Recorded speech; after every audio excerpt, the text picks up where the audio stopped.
Στην Αθήνα, όπου έχει σειρά επαφών, βρίσκεται η πρόεδρος του Ευρωπαϊκού Κοινοβουλίου, Ρομπέρτα Μέτσολα. Πάμε στον Παντελή Ζιβόντσι. Αυτή την ώρα, Παντελή, η συνάντηση της Ευρωπαίας αξιωματούχου με τον Πρωθυπουργό στο Μέγαρο Μαξίμου.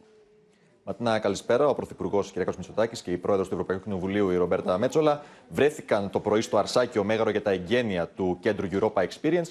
Στον χαιρετισμό του, ο Κυριάκος Μητσοτάκης ανέφερε πως η Ευρώπη, παρά τις αμφισβητήσεις που δέχεται, βγαίνει δυνατότερη από τις προκλήσεις που αντιμετωπίζει μόνο όταν είναι ενωμένη.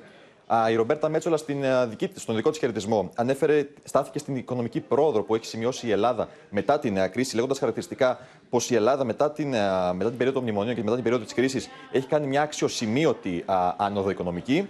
Αυτή τη στιγμή, όπως είπες και εσύ, ο Κυριάκος Μητσοτάκης υποδέχεται την Ρομπέρτα Μέτσολα στο Μέγαρο Μαξίμου, ενώ το απόγευμα οι δύο θα συμμετάσχουν και σε συζήτηση με νέους και νέες στην Εθνική Πινακοθήκη.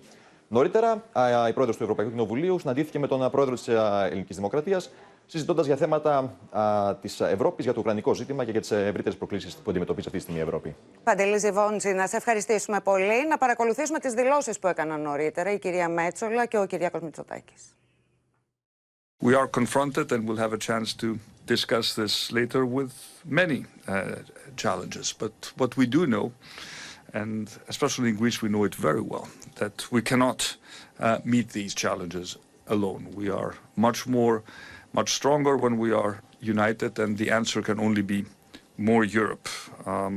This union has been forged through repeated crises. Each time we should not forget, in spite of the skepticism and the sometimes negative feelings that permeate our debates, we have emerged stronger from these challenges. I am proud to be here today and proud of Greece. The Greek people stood strong and you came through it. Your country has undergone a remarkable transformation. Unemployment has fallen, investment has returned, and growth is now stronger than the euro area average.